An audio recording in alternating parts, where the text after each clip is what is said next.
वृंदावन के चेतन विहार स्थित पापड़ी चौराहा अब श्री कृष्ण बोध चौराहे के नाम से जाना जाएगा। चौराहे का लोकार्पण गुरुवार को पंडित रविशंकर बवेले जी महाराज एवं भगवताचार्य श्री गोपाल शर्मा ठाकुर जी महाराज के सानिध्य में विधि विधान से महापौर डॉक्टर मुकेश आर बंधु ने किया। जगत गुरु शंकराचार्य ज्योतिष पीठाधीश्वर स्वामी श्री कृष्ण बोधाश्रम जी महाराज की स्मृति में वृंदावन के चैतन्य विहार स्थित पापड़ी चौराहे का अब श्री कृष्ण बोध चौराहे के नाम से नाम जाना जाएगा। बता दें कि चौराहे का लोकार्पण गुरुवार को पुराण आचार्य पंडित रविशंकर बवेले जी महाराज और भागवताचार्य श्री गोपाल शर्मा ठाकुर जी महाराज के सानिध्य में महापौर डॉक्टर मुकेश आर बंधु ने वैदिक मंत्रोच्चार के साथ किया।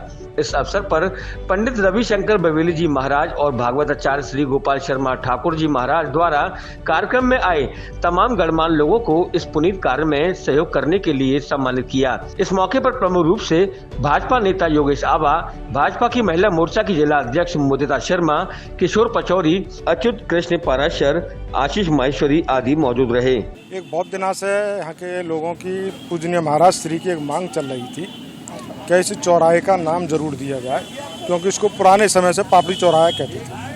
इसको हमारे बोर्ड के द्वारा स्वीकृत कर लिया गया और इस चौराहे का नाम श्री कृष्ण बोध चौराहा रखा गया है और आज इसका यहाँ उद्घाटन भी हो गया है महाराज श्री के कर कमलों द्वारा। ऐसे ही हमने वृंदावन में सारे चौराहों के नाम रखे गए।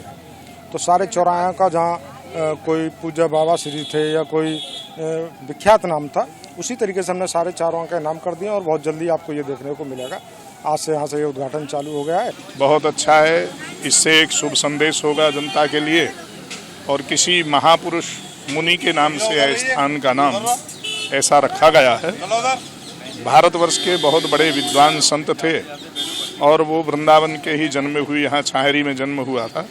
उनका शरीर यहीं वृंदावन में संपन्न हुआ और जब से लगभग लोग उनको भूलते चले जा रहे थे। तो नई जागृति होगी, इससे लोगों में ये ज्ञान होगा कि एक महापुरुष ऐसे थे जिनको संपूर्ण शास्त्र कंठ होते थे। चलित उन पुस्तकालय के नाम से उन्हें जाना जाता था। भारतवर्ष में जितनी भाषाएं बोली जाती उन सब का उनको बोध होता था। देखिए, जैसा मैं पहले भी मैंने निवेदन किया, वृंदावन भूमि संतों की भूमि रही है और संतों की भूमि, संतों के नाम से आश्रम, जैसे ठाकुर जी के नाम से संत नाम रखते हैं, सुदामा कुटीर, श्री कृष्ण कृपाधाम, राधा कृपा माधव कुटीर, अन्यथा जो भी एक नाम रखे जाते हैं, बहुत सारे नाम रखे जाते हैं। उसी तरह ब्रजवासियों का भी कर्तव्य बनता है कि ब्रज के जितने भी चौराहे हैं, ब्रज के जितने मार्ग हैं, ब्रज के जितने स्थल हैं, ये उन संतों के नाम पर रखे जाएं कि जिन संतों के कारण से हम ब्रजवासियों को एक महाजना ये गता सा पंथा, महापुरुष जिस पंथ पर चल करके गए उसी पंथ पर लोग स्मरण रखें। आज कम से कम जब इस रोड से लोग निकलेंगे, चौराहे से क्रॉस होंगे, तो उनके नाम से नाम लिया जाएगा।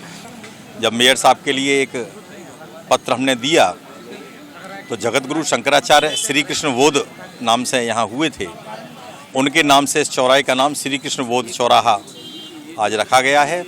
उसके लिए मेयर साहब के लिए बहुत बहुत धन्यवाद है, क्योंकि सरकार जब योगी बाबा महाराज जी की है तो ऐसे नाम हम रखें जो हमारे वीर हैं, जो हमारे शहीद हुए लोग हैं, जो हमारे लुप्त हो गए प्राय ऐसे महर्षि मनीषी हैं, तो फिर से हम अपनी सनातन संस्कृति की ओर लौटेंगे।